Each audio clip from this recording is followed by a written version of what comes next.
What exactly is going on at Reactor 3?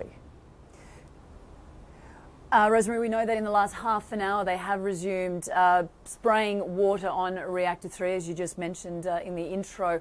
This is good news. This is something they had to halt yesterday afternoon when that smoke began billowing from Reactors 2 and 3. So, yes, TEPCO has confirmed with us that they have resumed spraying and cooling Reactor 3. They are now trying to get the operation going on Reactor 4. So this is really important because they need to continue filling up the tanks, the pool that is housing these spent fuel rods. And until they can get the electricals connected and get that cooling system, that internal cooling system actually pumping, they need to do this externally. Now, as for the smoke, Rosemary, which triggered an evacuation late yesterday, we do know that the smoke is still rising, but at much lower levels, which is good news. So perhaps they are starting to contain that situation.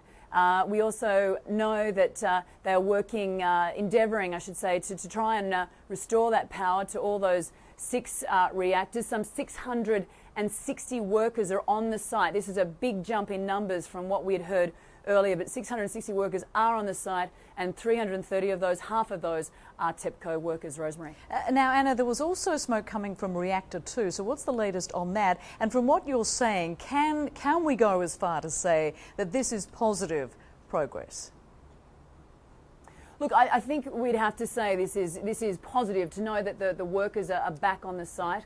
Obviously, the smoke late yesterday caused that mass evacuation, but they are back on the site as of 6:30 this morning. So smoke is still coming from Reactors 2 and 3, but not as much. So I think, Rosemary, that would indicate that there is a feeling that they are getting a handle on the situation. But, you know, as we have said all along, this is just so unpredictable. This flares up. You know, Reactor 3 just a couple of days ago, the pressure was building within the reactor, and they were concerned that they'd have to release that pressure. Thankfully, that stabilised, but they were seriously considering releasing the pressure, and that would mean emitting radioactive material into the atmosphere. So this is an ongoing concern. They are obviously monitoring the situation very, very closely, and they're also in close communication with international bodies that want to be kept up to date,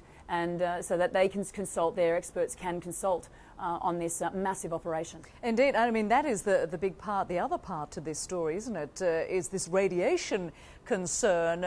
How worried should people there be? Now that, of course, it's in the food supply, we're already hearing warnings about not drinking tap water, and this must be a huge concern for people there on the ground. They've got enough to worry about.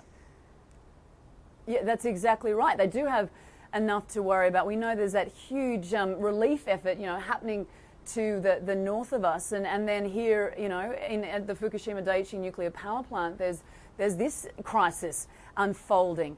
So, as you say, levels of radiation, high levels of radiation, have been detected in food products like milk and spinach, and as a result, those products have been banned.